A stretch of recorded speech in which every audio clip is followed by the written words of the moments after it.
विद्यार्थियों, सादर नमस्कार। यूजीसी नेट हिंदी की परीक्षाओं के लिए कविता, कहानी, उपन्यास को समझने के लिए चैनल पर आइए, लाइक कीजिए, सब्सक्राइब कीजिए, शेयर कीजिए। मैं डॉक्टर कालूलाल कुलमी आप के लिए मैंने बहुत से वीडियो बना करके चैनल पर अपलोड भी कर दिया है। आपको जैसे जैसे समय मिलता है वैसे वैसे आप देख सकते हैं और इस देखने की प्रक्रिया को जारी रखते हुए आप प्रैक्टिस करते हुए निरंतर अपने अचीवमेंट को हासिल कर सकते हैं। ये किसी एक दिन की यात्रा का मामला नहीं है, ये एक मैराथन की तरह है। देखिए, ज्ञान की जो अर्जित करने की जो प्रक्रिया है वो सच में एक लंबा समय लेती है, लेकिन रिजल्ट हमें पक्का देती है। ये बात भी आप समझ लीजिए। इसलिए इस प्रोसेस से गुजरते हुए कई बार हमारा मन उचटता है, कई बार हम निराश हो जाते हैं, लेकिन उसी परिस्थिति में हमें अपने आप को संभालने, अपने आप को लगातार जारी या अपने हौसले को बुलंद करने की आवश्यकता होती है। हम लोग प्रेमचंद के प्रसिद्ध उपन्यास प्रेमचंद सोजे वतन वाले, वही 1907 में जब उनका एक कहानी संग्रह आया था तो अंग्रेज सरकार ने इसको जब्त कर लिया था। कहा था कि देश विरोधी कहानियां लिखते हैं, सरकार के विरोध में लिखने का साहस। तब प्रेमचंद ने अपना नाम बदल लिया था और बाद में प्रेमचंद ही नाम हो गया था उनका। पहले उनका नाम था धनपत राय। अंग्रेज सरकार की नौकरी भी तो किया करते थे, पेट पालने के लिए कुछ तो कुछ करना होता है ना आदमी को, तो प्रेमचंद वो भी करते थे, लेकिन उन्होंने अपना काम नहीं छोड़ा। उनके भीतर जो लेखक जिंदा था वो प्रेमचंद के नाम से पूरी दुनिया में धीरे धीरे विख्यात होता चला गया। हमने बताया था ना कि प्रेमचंद संपादक भी थे, अच्छे चिंतक विचारक भी थे और एक अच्छे इंसान के रूप में तो उनको आप देख ही सकते हैं। तो प्रेमचंद की जो प्रेमचंद का जो उपन्यास है गोदान, गोदान यानी गाय का दान करना। हिंदू परंपरा में जब किसी की मृत्यु हो जाती है तो गाय का दान किया जाता है और कहा जाता है कि अगर गाय आप ब्राह्मण को दान दोगे तो जो मर गया है उसको आगे स्वर्ग में पहुंचाने में वो मदद करेगी। अब वो मदद करेगी कि नहीं करेगी ये तो भगवान जाने, लेकिन शास्त्रों में ऐसा लिखा हुआ है। तो प्रेमचंद इसी शास्त्र की मान्यता को कहीं न कहीं चुनौती देते नजर आते हैं। फिर गाय समृद्धि का भी सूचक है।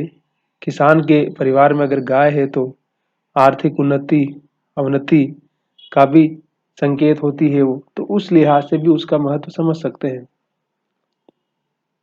अब हम लोग राय साहब और संपादक साहब के बीच जो चर्चा होती है वो हम कर चुके हैं पिछले वीडियो में। अब यहाँ ये चर्चा करेंगे कि राय साहब ने गांव के पंडित और नौखेराम को दंडित किया बुला करके कि उन्होंने गोबर से या होरी गोबर के पिता होरी से 200 रुपये का डांड क्यों लिया? क्या इसीलिए कि उसने एक विधवा से शादी कर ली? और इस बात की खबर पूरे गांव में फैल जाती है। उसके बाद क्या होता है? गांव में खबर फैल गई कि राय साहब ने पंचों को बुलाकर खूब डांटा और इन लोगों ने जितने रुपये वसूल किए थे वह सब इनके पेट से निकाल लिए। वह तो इन लोगों को जेल भिजवा रहे थे, लेकिन इन लोगों ने हाथ पांव जोड़े, थूक कर चाटा, तब जाके उन्होंने छोड़ा। धनिया का कलेजा शीतल हो गया। गांव घूम घूम कर पंचों को लज्जित करती फिरती थी। आदमी न सुने गरीब की पुकार, भगवान तो सुनते ही हैं। लोगों ने सोचा था इसे डांड लेकर मजे से फुलोड़ियाँ खाएंगे। भगवान ने ऐसा तमाचा लगाया कि फुलोड़ियाँ मुंह से निकल पड़ी। एक एक के दो दो भरने पड़े। अब चाटो मेरा मकान लेकर के। ठीक है, धनिया तो हमेशा स्वाभिमान से जीने वाली महिला है और वो कहती है कि तुमने मेरे साथ अन्याय किया तो भगवान ने तुमको सजा दे दी, मैं क्या कर सकती हूँ इसमें, मेरी तो इसमें कुछ भी गलती नहीं है। मगर बैलों के बिना खेती कैसे हो। गांव में बुआई शुरू हो गई। कार्तिक के महीने में किसान के बैल मर जाएं तो उसके दोनों हाथ कट जाते हैं। होरी के दोनों हाथ कट गए थे और सब लोगों के खेतों में हल चल रहे थे, बीज डाले जा रहे थे, कहीं कहीं गीत की ताने सुनाई दे रही थी। होरी के खेत किसी अनाथ अबला के घर की भांति सुने पड़े थे। पुनिया के पास भी गोई थी, शोभा के पास भी गोई थी, मगर उन्हें अपने खेतों की बुवाई से कहाँ फुर्सत है कि होरी की बुवाई करे। होरी दिन भर इधर उधर मारा मारा फिरता था, कहीं इसके खेत में जा बैठता, कहीं उसकी बुवाई करा देता, इस तरह कुछ अनाज मिल जाता। धनिया रूपा सोना सभी दूसरों की बुआई में लगी रहती थी। जब तक बुआई न रही पेट की रोटियां मिलती रही, विशेष कष्ट न हुआ। मानसिक वेदना तो अवश्य होती थी, पर खाने भर को मिल जाता था। रात को नित्य स्त्री पुरुष में थोड़ी सी लड़ाई भी हो जाती थी। और होरी की हमने कहा ना, उसकी वही समस्या है, आर्थिक समस्या है, यानी कि पैसा नहीं है, धन नहीं है, अभाव का जीवन है। और अभाव के जीवन को जीना और उस यात्रा को पूरा करना मनुष्य के सामने हमेशा एक चुनौती रहती है। तो होरी के सामने भी वो चुनौती हर कदम पर तैयार है और वो उन सब चीजों का जैसे सामना करना चाहता है लेकिन कर नहीं पाता है। धनिया उन सारी चीजों को चुनौती देती है लेकिन अकेली कुछ कर नहीं पाती है, क्योंकि पति ठीक उसे उलट फैसले करता है और उसका सारा बना बनाया काम बिगड़ जाता है। यहाँ तक कि कार्तिक का महीना बीत गया और गांव में मजदूरी मिलनी भी कठिन हो गई। अब सारा दारमदार उठ पड़ता जो खेतों में खड़ी थी। रात का समय था, सर्दी खूब पड़ रही थी। होरी के घर में आज कुछ खाने को न था। देखिए उसकी आर्थिक दुर्दशा का अंदाजा लगा सकते हैं आप कि खाने को जिस आदमी के घर में कुछ नहीं हो। और ये कोई एक बार की बात नहीं है, अक्सर हर बार यही होता है कि घर में खाने को कुछ नहीं रहता है। अब इतना बड़ा परिवार है और इतनी सारी मेहनत, खेती भी चल रही है, लेकिन जो बुनियादी जो आवश्यकता है उसकी भी पूर्ति करने के लिए, यानी कि दो जून का खाना खाने के लिए भी घर में अनाज नहीं है। इससे भी होरी की विडंबना और होरी के दुख और होरी की बुद्धिमत्ता का अंदाजा लगाया जा सकता है। बैल थे वो भी भोला ले गया, अनाज था सारा डांड में दे दिया उसने। अब घर के लोग क्या खाएं, वो हमेशा उस भगवान की तरफ इशारा करता है। लेकिन जो भौतिक जीवन में जो कुछ घटित हो रहा था, जो वास्तविकता थी, उसको वो हमेशा नजरअंदाज करता है। और उसी का परिणाम है कि वो जो मनुष्य की जो मूलभूत आवश्यकता है, रोटी तो उसको चाहिए ना, रोटी तक के लिए उसके पास अनाज नहीं रहता है। तो इससे उस किसान की या होरी की जो विडंबना है, उसका दुख है, उसका कष्ट है, उसकी जो कितने की गहराई, उसका हम अंदाज लगा सकते हैं।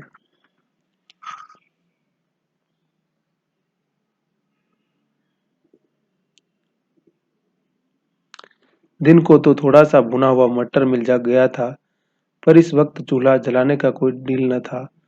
रूफा भूख के मारे व्याकुल थी और द्वार पर घोड़े के सामने बैठी रो रही थी।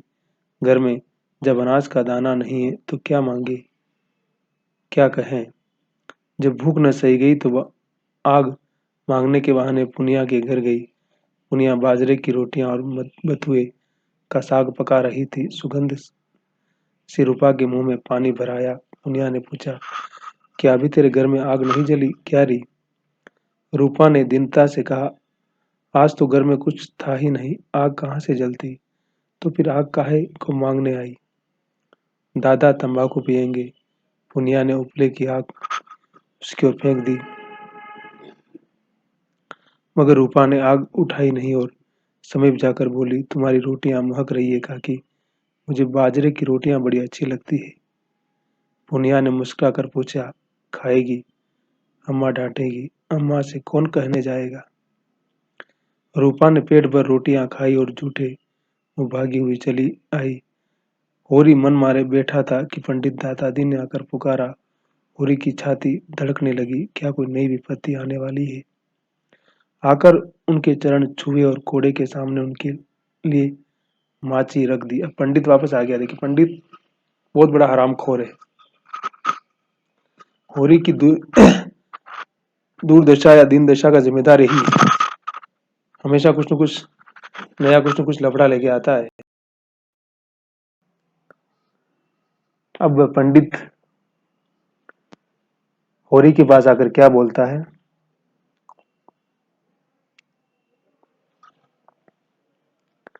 अब की तो तुम्हारे खेत परती पड़ गए होरी।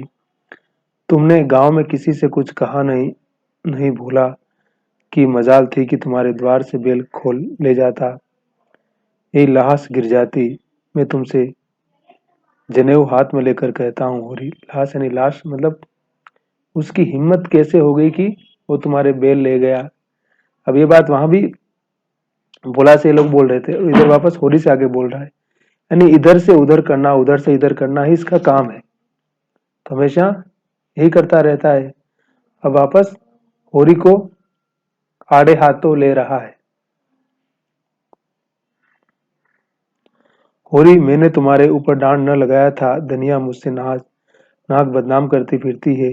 ये लाला पटेश्वरी और झिंगुर सिंह की कारस्तानी है। अब देखिए जिनके साथ मिलकर के सारा खेल किया उनकी भी बुराई कर रहा है वापस, क्योंकि राय साहब ने सबको लपेटा ना, इसलिए अपनी औकात पर आ गया है सभी लोग। मैं तो लोगों से मैं तो लोगों के कहने से पंचायत में पेट भर गया था। ये लोग तो और कड़ा दंड लगा रहे थे, मैंने कह सुन के कम कराया, मगर अब सब जने सिर पर हाथ धरे रो रहे हैं। समझते थे यहाँ उन्हीं का राज है, यह न जानते थे कि गांव का राजा कोई और है। तो अब अपने खेतों की बुआई का क्या इंतजाम कर रहे हो। अब देखिए कि मैंने कहा ना कि उसके साथ संवेदनशीलता भी बांट लेता है, अपनी बात भी कह देता है और अपना पासा भी फेंक देता है। बहुत ही चालू आदमी है। और होरी कभी उस आदमी को समझ नहीं पाया। होरी तो वैसे किसी को भी नहीं समझ पाता है, सबको अपना ही समझता है होरी।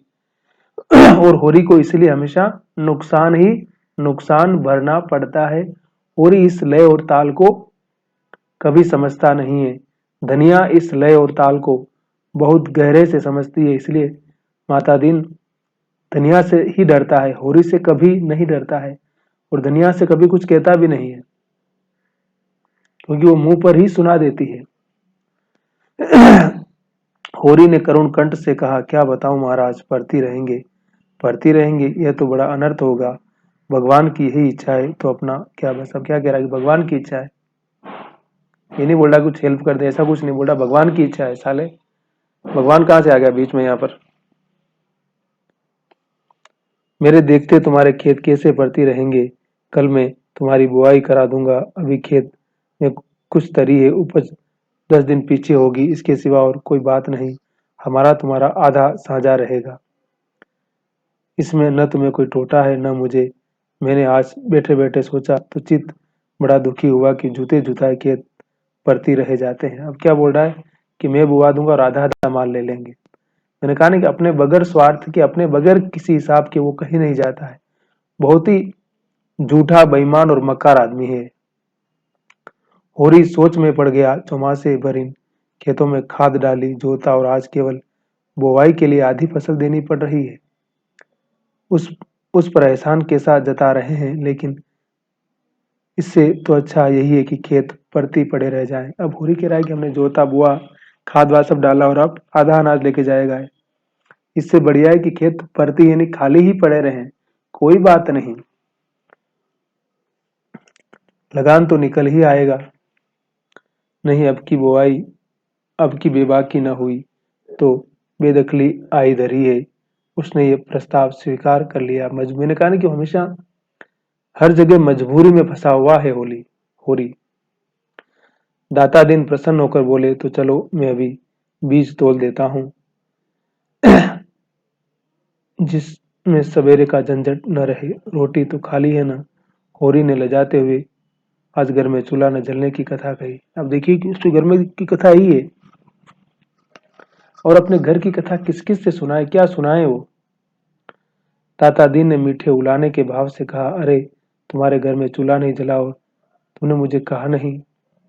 हम तुम्हारे बेरी तो नहीं थे। इसी बात पर तुमसे मेरा जी कुड़ता है। अरे भले आदमी, इसमें लाज शर्म की कौन सी बात है। हम सब एक ही तो हैं। तुम शूद्र हुए तो क्या, हम बामन हुए तो क्या, हैं तो सब एक ही घर के। दिन सबके बराबर नहीं जाते। कौन जाने कल मेरे ही ऊपर कोई संकट आ पड़े तो मैं तुमसे अपना दुख न कहूंगा कि किससे कहूंगा। अच्छा जो हुआ, चलो बेंग ही के साथ तुम्हें मन दो मन अनाज खाने को भी तोल दूंगा। अब देखिए कि ये सब क्यों कर रहा है। एक तो उसको फायदा हो रहा है, खेती में फायदा हो जाएगा।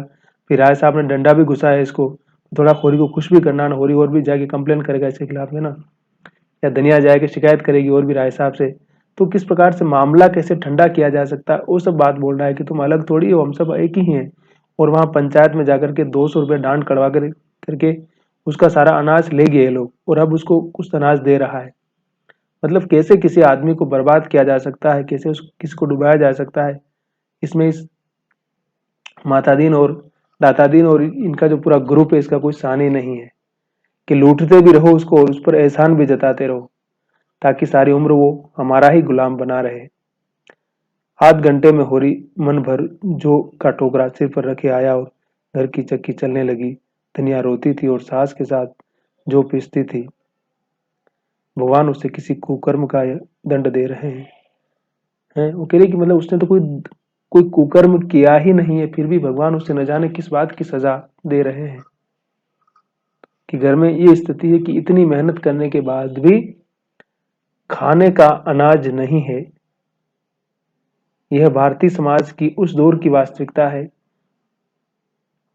इस चीज को भी समझना हमारे लिए बहुत जरूरी है, बहुत आवश्यक है।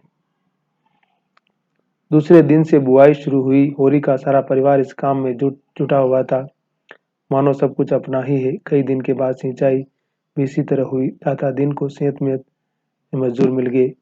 अब कभी कभी उसका लड़का माता दिन भी घर में आने लगा। जवान आदमी था, बड़ा रसिक और बातचीत का मीठा। दाता दिन जो कुछ छिन झपट कर लाते थे वह उसे भांग भूटी में उड़ाता था। एक चमारिन से उसकी आशनाई हो गई थी। आशनाई यानी कि प्रेम मोहब्बत। इसलिए अभी तक ब्याह न हुआ। वह रहती थी, पर सारा गांव ये रहस्य जानते हुए भी कुछ न बोलता था। हमारा धर्म है हमारा भोजन, भोजन पवित्र रहे फिर हमारे धर्म पर कोई आंच नहीं आ सकती। रोटियां ढालकर अधर्म से हमारी रक्षा करती है। देखिए कि चमारिन के साथ संभोग भी कर रहा है, सेक्स भी कर रहा है इसका बेटा, है ना, लेकिन उल्टा कि वो रोटियों के हाथ नहीं लगाती, इसलिए हमारा धर्म बचा हुआ है। अब यही इनका धर्म है। और उधर गोबर ने एक विधवा से शादी कर ली तो उसको दान लगा दिया, गांव से बाहर कर दिया। और होरी के घर में आज भी खाने के दाने नहीं है। लेकिन पंडित करे तो महान काम, आप करे तो अपराध। यही तो समाज की वास्तविकता है कि जिसके पास पावर है, जिसके पास शक्ति है, वो कुछ भी कर सकता है। अगर आपके पास पावर नहीं है, शक्ति नहीं है, तो सारे कानून, सारे धर्म, सारी नैतिकता का निर्वाह सिर्फ और सिर्फ आपको ही करना है। इस बात को गांठ बांध लीजिए। अब साझे की खेती होने से माता दीन को दुनिया से बातचीत करने का अवसर मिलने लगा। वैसे गांव से आया जब घर में दुनिया के सिवा और कोई न होती। कभी किसी बहाने से, कभी किसी बहाने से। जूनिया रूपवती न थी लेकिन जवान थी और उसकी चमारिन प्रेमिका से अच्छी थी। कुछ दिन शहर में रह चुकी थी, पढ़ना ओढ़ना बोलना चालना जानती थी और लज्जाशील भी थी। जो स्त्री का सबसे बड़ा आकर्षण है माता दिन कभी कभी उसके बच्चे को गोद में उठा लेता और प्यार करता। जुनिया निहाल हो जाती थी। अब ये पंडित का बेटा था ना, तो ये गोबर तो यहाँ था नहीं, तो ये इस लड़की की ताक में था कैसे इसको पटाया जाए। अब एक दिन उसने जुनिया से कहा, तुम क्या देखकर गोबर के साथ आई जूना? जुनिया ने लजाते हुए कहा, भाग खींच लाया महाराज, और क्या कहूँ। माता दीन दुखी मन से बोला, बड़ा बेबाक आदमी है, तुम जैसी लक्ष्मी को छोड़कर न जाने कहाँ मारा मारा फिर रहा है। चंचल स्वभाव का आदमी है, इसी से मुझे शंका होती है कि कहीं और न फंस गया हो। ऐसे आदमियों को गोली मार देना चाहिए। आदमी का धर्म है, जिसकी बाह पकड़े उसे निभाए। ये क्या कि आदमी की जिंदगी खराब कर दी और दूसरा घर ताकने लगे। युवती रोने लगी। माता दीन ने इधर उधर ताक कर उसका हाथ पकड़ लिया और समझाने लगा, तुम उसकी क्यों परवाह करती हो जूना? चला गया, चला जाने दो। तुम्हारे लिए किस बात की कमी है? रुपये पैसे गहना कपड़ा जो चाहो मुझसे लो। अब उसको पटा रहा, बोल रहा है कि तुम्हें क्या चाहिए? वो तो बेकार आदमी था, चला गया तुम्हारा पति तो, गोबर तो। और तो जो चाहिए वो सब कुछ, जो तुम्हें चाहिए सब कुछ मैं तुम्हें दूंगा। जूनिया ने धीरे से हाथ छुड़ा लिया और पीछे हटकर बोली, सब तुम्हारी दया है महाराज, मैं तो कहीं की न रही। घर से भी गई, यहाँ से भी गई, न माया मिली न राम ही हाथ आए। दुनिया का रंग ढंग न जानती थी। उसकी मीठी मीठी बातें सुनकर जाल में फंस गए। वो कह रही कि वो उसको कुछ कुछ पता चल जाता है कि मुझे बेवकूफ बनाने के लिए आया है, तो ये उसी की बात को सपोर्ट कर रही है कि हाँ मेरे साथ गलत हो गया। माता दीन ने गोबर की बुराई करनी शुरू की। वह तो निरा लफंगा है, घर का न गाट का, जब देखो माँ बाप से लड़ाई, कहीं पैसा पा जाए चट जुआ खेल डालेगा। चरस और गांजे में उसकी जान बसती है। सौदों के साथ घूमना, बहू बेटियों को छेड़ना, यही उसका काम था। थानेदार साहब बदमाशी में उसका चालान करने वाले थे। हम लोगों ने बहुत खुशामद की, तब जाकर छोड़ा। दूसरों के खेत खलियान से अनाज उड़ा लिया करता, कई बार तो खुद उसी में पकड़ा गया, पर गांव घर समझकर छोड़ दिया। अब पंडित देखिए उसकी बुराई कर रहा है, बार बार उसकी बुराई करके ये जाहिर करना चाहता है कि बहुत बुरा आदमी है तुम्हारा पति और मैं अच्छा हूँ, तुम मेरे पास चले आओ, है ना। मतलब किसी से दूर करने का तरीका क्या होता है कि पहले उसकी बुराई करो, उसके बारे में झूठी शूठी अनाप शनाप बातें बको। सोना ने बाहर आकर कहा, भाभी अम्मा ने कहा है अनाज निकाल कर धूप में डाल दो, नहीं तो चोकर बहुत निकलेगा। पंडित ने जैसे बखार में पानी डाल दिया हो। माता दीन ने अपनी सफाई दी, मालूम होता है तेरे घर बरसात नहीं हुई, चौमासे में लकड़ी तक गीली हो जाती है, अनाज तो अनाज ही है। ये कहता हुआ वह बाहर चला गया। सोना ने आकर खिला बिगाड़ दिया। सोना ने जूनिया से पूछा, माता दिन क्या करने आए थे? जूनिया ने माथा सिकोड़ कर कहा, पगैया बांध रहे थे, मैंने कह दिया यहाँ पगैया नहीं है। पगैया मांग रहे थे भाई, कुछ बांधने के लिए, कुछ लेने आया था किसी किसी बहाने से वो। यह सब बहाना है, बड़ा खराब आदमी है। मुझे तो बड़ा भला आदमी लगता है, क्या खराबी है उसमें? तुम नहीं जानती, इसीलिए चमारिन को रखे हुए हैं, तो इसी से खराब आदमी हो गया। और काहे से आदमी खराब कहा जाता है?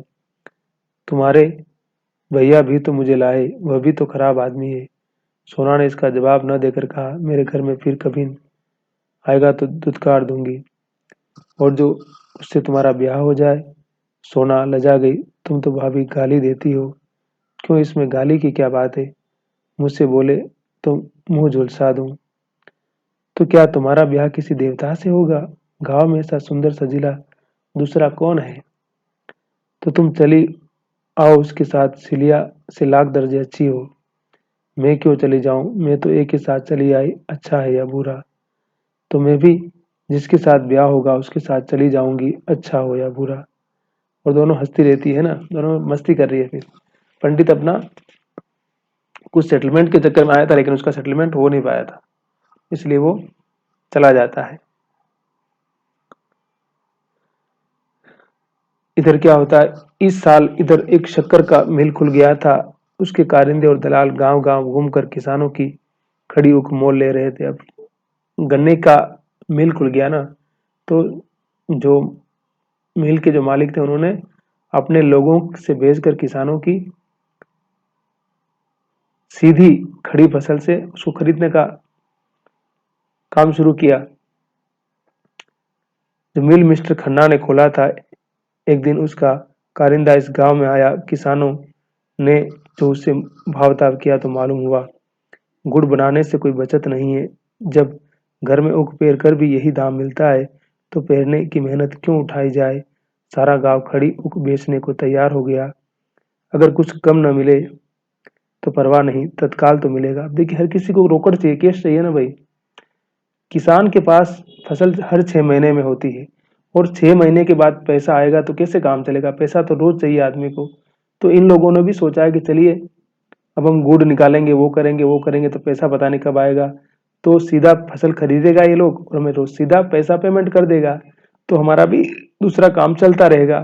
अब देखिए, बाजार के लिए और जीवन के लिए पैसा या धन, कैश कितना जरूरी है, क्योंकि हर किसी की अपनी रोजमर्रा की आवश्यकताएं होती है।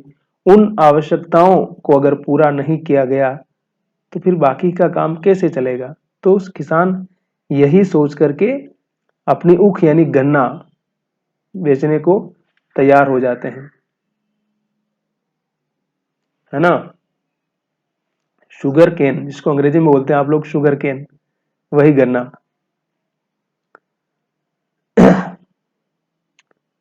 किसी को बेल लेना था, किसी को बाकी चुकाना था, कोई महाजन से गला छुड़ाना चाहता था। होरी को बेलों की गोई लेनी थी, यानी कि जोड़ी लेनी थी उसको भी। अब की उक की पैदावार अच्छी न थी, इसलिए यह डर भी था कि माल न पड़ेगा, और जब गुड़ के भाव मिल की चीनी मिलेगी तो गुड़ लेना लेगा ही कौन। सभी ने बयाने ले लिए।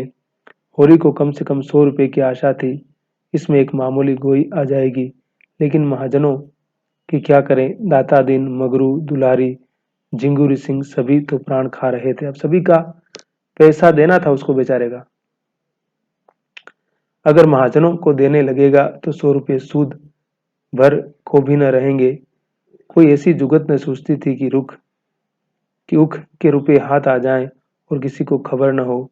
जब बैल घर आ जाएंगे तो कोई क्या कर लेगा। अब ये भी शॉर्टकट देखने लगता है कि मैं ऐसा कुछ जुगाड़ लगाऊं कि पैसा मेरे पास आ जाए और किसी को पता ना चले, और फिर मैं बैल ले आऊंगा। लेकिन मैंने कहा ना कि होरी से सब तरफ पैसा मांगने वाले ही खड़े हैं और सूद पर सूद चढ़ रहा है, और उसके पास कोई समाधान नहीं है। और उधर गोबर शहर गया, लेकिन उसने अभी तक कोई रुपया नहीं भेजा है। शाम को गिरधर ने पूछा, तुम्हारी उक कब तक आएगी होरी काका। होरी ने झांसा दिया, अभी तो कुछ ठीक नहीं भाई, तुम कब तक ले जाओगे। गिरधर ने भी झांसा दिया, अभी तो मेरा भी कुछ ठीक नहीं काका।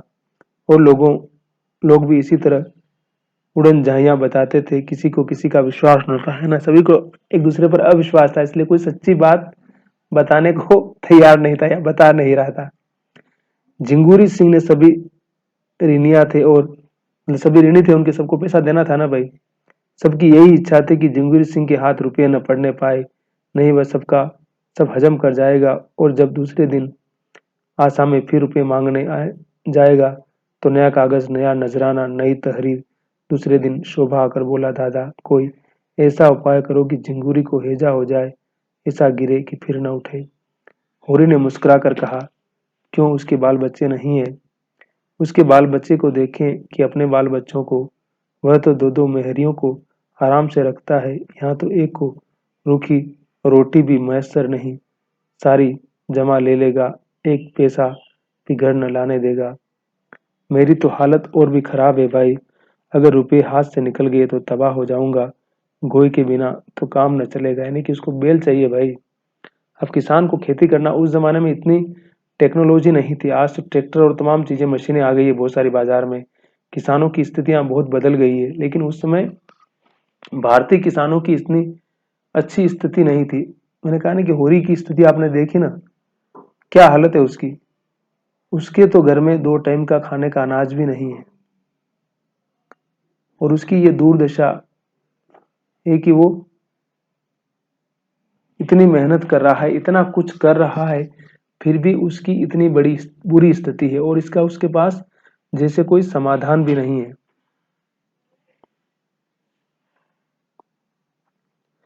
अभी 2-3 दिन उक ढोने लगेंगे। जो ही सारी उक पहुंच जाए, जमादार से कहे कि भैया कुछ ले ले, मगर उक चटपट तोल दे, दाम पीछे देना। इधर झुंगरी से कह देंगे अभी रुपये नहीं मिले।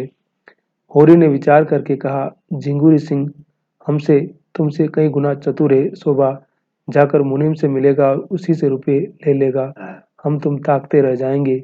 जिस खन्ना बाबू का मिल है उन्हीं खन्ना बाबू की महाजनी कोठी भी है, दोनों एक हैं।